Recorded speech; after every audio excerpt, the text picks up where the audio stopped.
Yeah, to speak of the pervasiveness of the benefits of fracking, I have an article right here where Minnesota actually produces much of the frack sand. And so the price of fracking sand has increased much to the benefit of Minnesotans and Wisconsins. So the benefit of this, which George Mitchell, taking the DOE research but actually commercializing this, even goes to Minnesota, which is really good. I have a couple questions, though, one related to that, one to another. In the Haynesville, this is about jobs. I can tell you there are families struggling because they don't have jobs. We know there's going to be a downturn in employment in the oil patch because of the falling oil prices. I'm interested if we can increase the jobs in natural gas production because of an exportation. Haynesville Shale is in North Louisiana, and that play has decreased production because it's dry gas. It's not what the people want to make petrochemical products. Mr. Durbin or Mr. Smith, do y'all have an idea of how many jobs would be created if we could unshutter those closed down wells in places like the Haynesville and to begin to ship that dry gas to markets that actually want dry gas? Mr. Durbin, any idea of how many jobs would be created by that? Well, I don't have specifics to that, but I know there have been several studies. In fact, NAM had one done with PricewaterhouseCoopers that show with the, expanding natural gas development, we could create 1 million jobs in the manufacturing sector across the country. So there's no question that by providing for these exports, you have now a much more certain demand outlet for this product.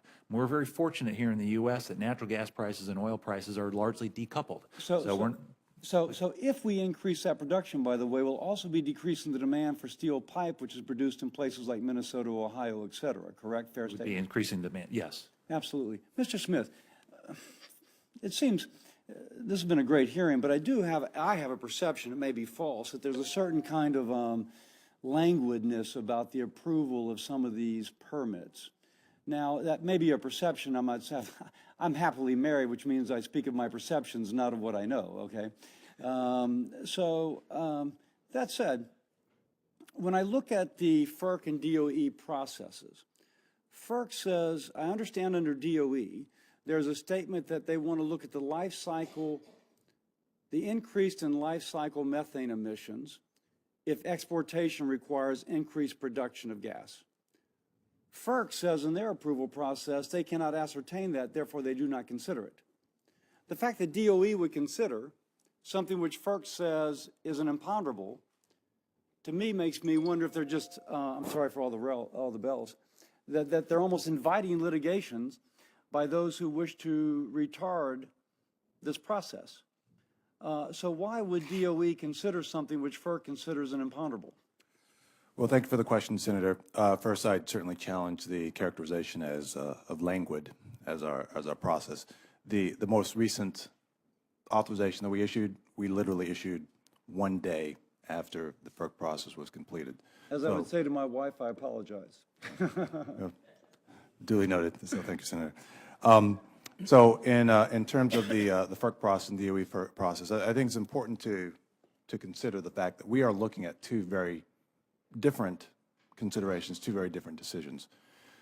The job of FERC is to determine if the plant itself can be built safely and the footprint of that plant itself is consistent with our values of safety and environmental sustainability. So that's what FERC looks at.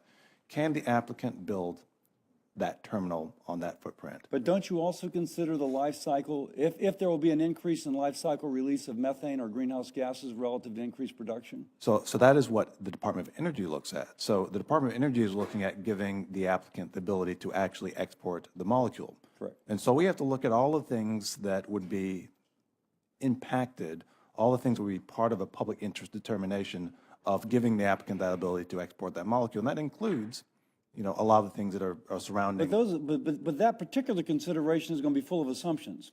For example, Mr. Durbin has pointed out since 2006 there's been a dramatic decline in emissions. So you have to predict what in 2022 will be the rate of emissions. Right. You also have to guess the market. You also have to guess the transportation of its life cycle, how much is through pipeline, how much is through whatever. Right. So it seems, again, an imponderable, but the fact that it's a variable with lots of variables makes me wonder, why is it in there? Well, Senator, you're actually very nicely framing the challenge of this incredibly important public interest determination. These are decadal investments. The decisions that companies make now, in terms of spending billions of dollars to build plants, are going to have an impact on our economy, on our environment, on job creation, on a lot of things we care about for a very long period of time. And in its very nature, a lot of that does involve a lot of diverse views.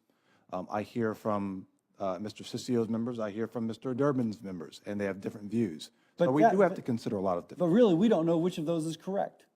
So if we have a variable in which we cannot possibly know with any kind of the R square, the statistical analysis of the correlation is going to be huge. Right. And so therefore you are picking a number which is subject to political considerations. Do we want to approve this or not? That would be the fear. And we can approve one which has a big number of methane release, or one that says, no, this is the glide path. We think it'll come down near a lower number. Well, Senator, our job is to make good public determinations. And one thing I'd point everybody to is when we issue an order, it's not a sticky we put up on the wall that says yes or no. We actually issue a very complex document that has to take into consideration all of the arguments that are made by all of the different stakeholders that intervene in this process. They include Mr. Ciccio's members, they include Mr. Durbin's members, they include all of the diverse ideas that we've heard here in this very hearing. And our goal is to write an order that's clear, that's consistent with the letter and spirit of the law, and that's going to withstand the scrutiny that it's sure to receive. And our goal at the end of the day is that should we approve a particular applicant, that they can look at that order, and that applicant has the confidence to go and spend the multiple billions of dollars that it takes to build that terminal, because they can see that we've had a thorough process that's consistent with the letter and the spirit of the law. And it does require us to think about assumptions, but make those assumptions clear and explicit in a way that withstands scrutiny. Well, I'm out of time, way over. I yield back. Thank you.